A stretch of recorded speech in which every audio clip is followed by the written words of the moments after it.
Rahim were going to start new class. तो इसमें क्या होगा, सबसे पहले हम स्टार्ट करते हैं अबाउट जो है वाटर सीक्वेंस। ठीक है, जब एक फीमेल जो होती है प्रेग्नेंट होती है, जहाँ पे उसका बेबी होता है, जिस सेक के अंदर बेबी होता है मेम्ब्रेन के अंदर, उसको क्या कहते हैं? प्लेसेंटा कहते हैं। ठीक है, अभी प्लेसेंटा के अंदर क्या होता है? एक फ्लूइड होता है। ठीक है, उसको क्या कहते हैं? Amniotic fluid. ठीक है,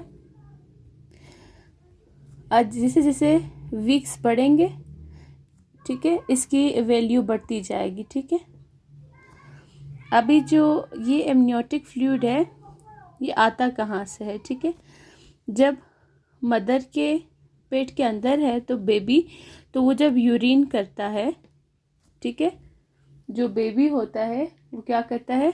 यूरिन। ठीक है, प्लेसेंटा के अंदर जब बेबी होता है वो क्या करता है? यूरिन पास करता है। वही जो यूरिन होता है उसको क्या कहते हैं? एमनियोटिक फ्लूइड होता है। एमनियोटिक फ्लूइड होता है। ठीक है, जब यूरिन पास करता है वो क्या है? एमनियोटिक फ्लूइड है। उसको क्या करता है? वापस बेबीज को स्वालो करता है, यहाँ से फिर लंग्स में जाता है, लंग्स को क्या करता है? मैच्योरेशन करता है। ठीक है, अभी जब बेबी है वो प्लेसेंटा में यूरिन करता है, वही यूरिन एमनियोटिक फ्लूइड बन जाता है, उसी को वापस स्वॉलो कर लेता है, फिर उसी से क्या हो जाती है? लंग्स की मैच्योरेशन होती है। अभी जो एनआरई एग्जाम में बहुत इंपॉर्टेंट है, कौन सी चीज़ें हैं जो लंग्स की मैच्योरेशन करती है? Lungs maturation. ठीक है, कौन सी 3 चीज़ें हैं जो लंग्स को मैच्योर करती है? सबसे पहले आपने याद करना है, सबसे फर्स्ट थिंग है एमनियोटिक फ्लूइड। ठीक है, ये लंग्स को मैच्योर करता है।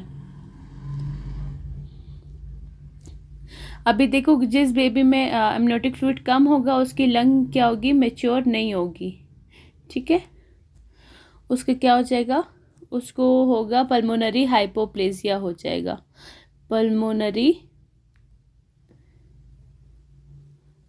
हाइपोप्लेजिया। ठीक है, कॉर्टिसोल किसका? मदर का। मदर का कॉर्टिसोल भी बेबी को लंग को मैच्योर करता है। और जो आखिरी चीज़ है वो क्या है? सरफेक्टेंट। ठीक है, एक एमनियोटिक फ्लूइड, एक मदर का कॉर्टिसोल और एक क्या है? सरफेक्टेंट। ये 3 चीज़ें हैं जो क्या करता है? लंग्स को मैच्योर करता है। ठीक है, अभी क्या है? एक कंडीशन होती है, उसको क्या कहते हैं?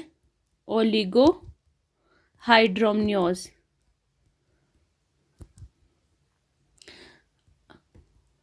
प्लेसेंटा में क्या है? एमनियोटिक फ्लूइड क्या है? कम है, उसको क्या कहते हैं? ओलिगो हाइड्रोमनियोज। ठीक है, ठीक है, लो एमनियोटिक फ्लूइड। एक बेबी है, ठीक है, वो प्लेसेंटा के अंदर है। ठीक है, अभी जब वो स्विम कर रहा था तो उसमें क्या है? एमनियोटिक फ्लूइड कम है। ठीक है, एमनियोटिक फ्लूइड कम है तो बेबी क्या होगा? प्लेसेंटा के वॉल्स के साथ क्या होगा? प्रेस हो जाएगा। ठीक है, अभी ये एमनियोटिक फ्लूइड के अंदर क्या है? एक बेबी क्या है? एमनियोटिक फ्लूइड के अंदर एक बेबी क्या कर रहा है? मैं आपको इसको दोबारा बनाती हूँ। ये एक सेक है एमनियोटिक फ्लूइड। ठीक है, इसके अंदर क्या है? बेबी पड़ा हुआ है। ठीक है, अभी अगर ये कम हो गया एमनियोटिक फ्लूइड, ठीक है, तो ये वॉल्स के साथ ये क्या होगा? ये वॉल्स के साथ कंप्रेस हो जाएगा। ठीक है, इस तरह क्या हो जाएगा?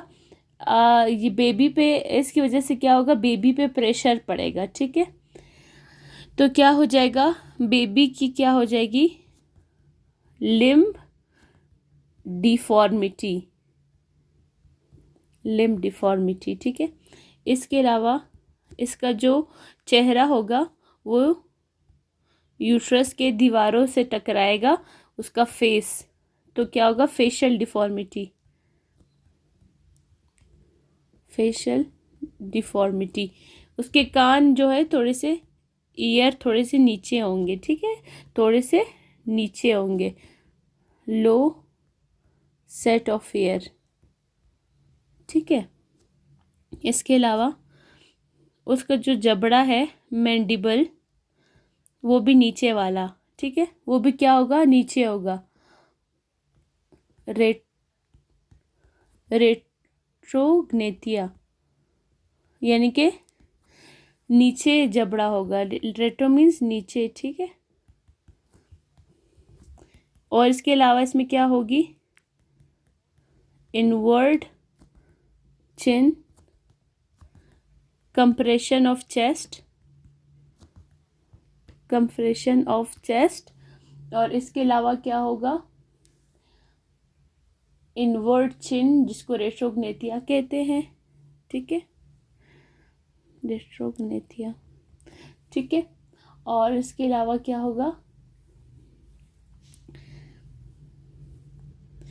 अभी क्या है, एमनियोटिक फ्लूइड कम है, लंग्स में कम जाएगा, ठीक है, लंग्स में कम जाएगा, तो एस्पायर जो है रेस्पायरेशन उसकी नहीं होगी, ठीक है, एस्पायरेशन नहीं होगी, लंग की ग्रोथ नहीं होगी, एस्पायरेशन कम होगी, तो एस्पायरेशन क्या हो जाएंगी, लंग्स की मैच्योरेशन क्या हो जाएगी, नहीं होगी। इसको क्या कहते हैं, पल्मोनरी हाइपोप्लेजिया, ठीक है। जो पोर्टर सीक्वेंस में पेशेंट की डेथ होती है, डेथ की कॉज भी यही होती है, डेथ की कॉज ऑफ डेथ, ठीक है।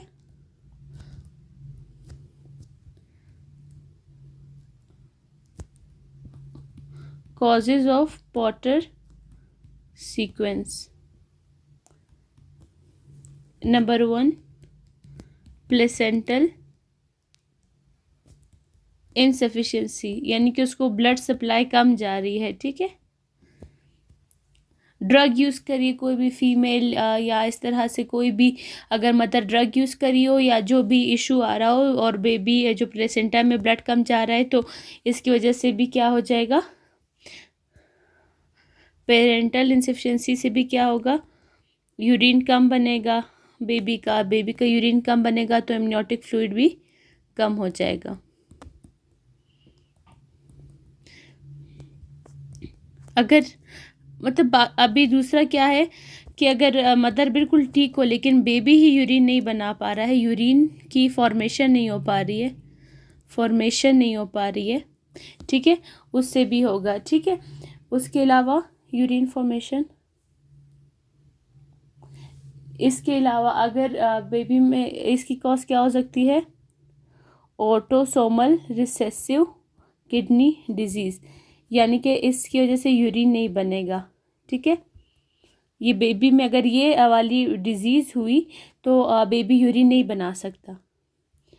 और अभी क्या है, या फिर या ये रीज़न हो सकती है, या यूरिनरी ट्रैक ऑब्स्ट्रक्शन हो सकती है, ठीक है। यूरिनरी ट्रैक ऑब्स्ट्रक्शन में भी क्या होता है, उसमें भी बेबी नहीं बना सकता यूरिन, उसको क्या कहते हैं, ऑब्स्ट्रक्टिव यूरोपैथी, ऑब्स्ट्रक्टिव यूरोपैथी, ठीक है। अभी जो एमनियोटिक फ्लूइड है वो कहाँ से आया है, वो तो आपको पता है, बेबी का जो यूरिन पास होता है वो उसी का एमनियोटिक फ्लूइड होता है ना। तो सबसे पहले क्या हुआ कि फ़र्ज़ करें एक छोटा सा बच्चा था, उसका जो फीटस था, उसका यूरिनरी ट्रैक था वो ऑब्स्ट्रक्ट था। जब यूरिनरी ट्रैक ऑब्स्ट्रक्ट होगी तो it will lead to what, ठीक है, वो क्या करवाएगी, उसके यूरिन कम बनेगा, जब यूरिन कम होगा बाहर पास नहीं होगा, जब यूरिन की प्रोडक्शन होगी वो कम हो जाएगी, ठीक है। यूरिनरी ट्रैक की ऑब्स्ट्रक्शन हो जाएगी तो यूरिन कम होगा। जब यूरिन कम होगा तो हमारे पास एमनियोटिक फ्लूइड, आप ये बताएं कि जाहिर सी बात है कम बनेगा या ज़्यादा बनेगा? कम बनेगा ना, एमनियोटिक फ्लूइड कम बनेगा। इसको क्या कहते हैं? ओलिगो हाइड्रोमनियस। ठीक है, अभी हमारे पास दो कंडीशन होती है, पॉली हाइड्रोमनियस, एक होता है ओलिगो हाइड्रोमनियस। इसमें फिर क्या होगा?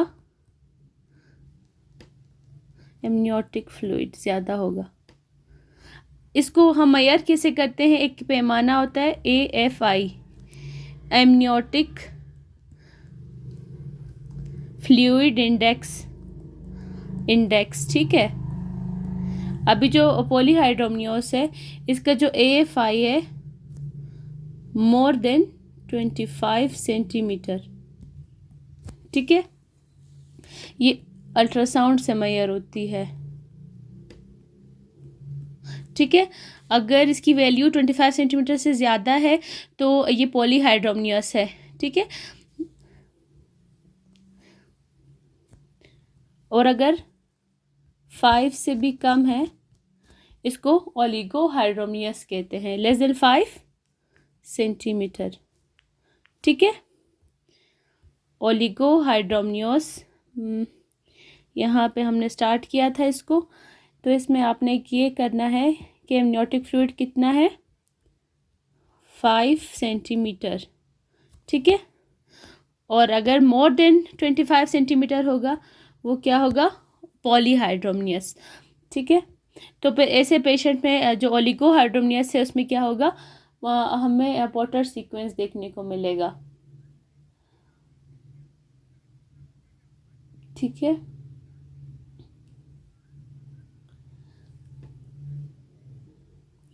ओके गाइस, तो फिर पोर्टर सीक्वेंस की डायग्राम में कोशिश करूँगी कि इसमें ऐड कर दूँ अभी, या फिर मैं आप लोगों को बाद में जो है तस्वीर दिखा दूँगी। ठीक है, इसमें जो इसकी नाक होती है, ठीक है, इसके कान है, मैंने बताया था कि कान उसके नीचे होंगे। उसके अलावा मैंडिबल, इन्वर्ट चिन, रेट्रोग्नेथिया कहते हैं। और इसके अलावा कंप्रेशन ऑफ चेस्ट होगी, air and low set of year होते हैं, फेशियल डिफॉर्मिटी होती है, बॉडी लिम्स की डिफॉर्मिटी होती है। इसके अलावा लंग्स की मैच्योरेशन नहीं होती है, एस्पिरेशन में बेबी को मसला होगा जिसको फिर पल्मोनरी हाइपोप्लेजिया कहते हैं। और यही क्या होती है? मेन कॉज होती है किसकी? पोर्टर सीक्वेंस में बच्चों की डेथ की मेन कॉज होती है। ठीक है,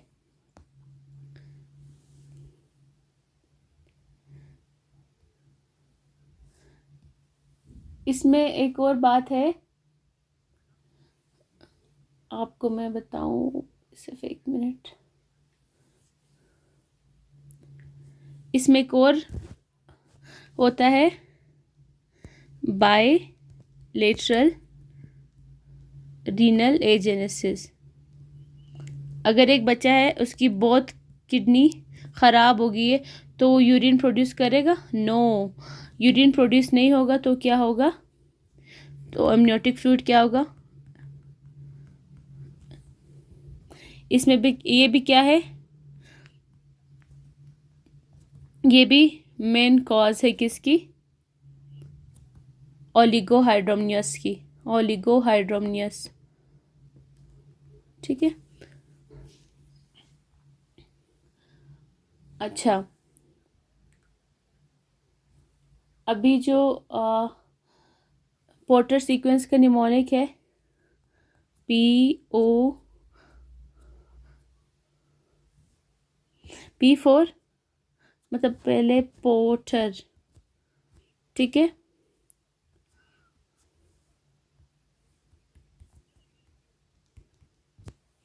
अच्छा, आर से सबसे पहले हमारे पास पी से क्या है? पी से हमारे पास है पल्मोनरी हाइपोप्लेजिया। ठीक है, जिस तरह इसका नाम है उसी तरह इसकी वो है, पल्मोनरी हाइपोप्लेजिया, हाइपोप्लेजिया। इसके अलावा इसमें क्या है? ओलिगोहाइड्रोमनियस होगा। T for twisted face, नोकीली नाक, जबड़ा नीचे होगा। इसके अलावा इसकी स्किन होगी ट्विस्टेड स्किन, ठीक है। इसकी ईयर और एक्सट्रीमिटीज़ में क्या होगी, प्रॉब्लम होगी, एक्सट्रीमिटीज़ प्रॉब्लम, ठीक है। और आर से क्या है, रीनल फेलियर।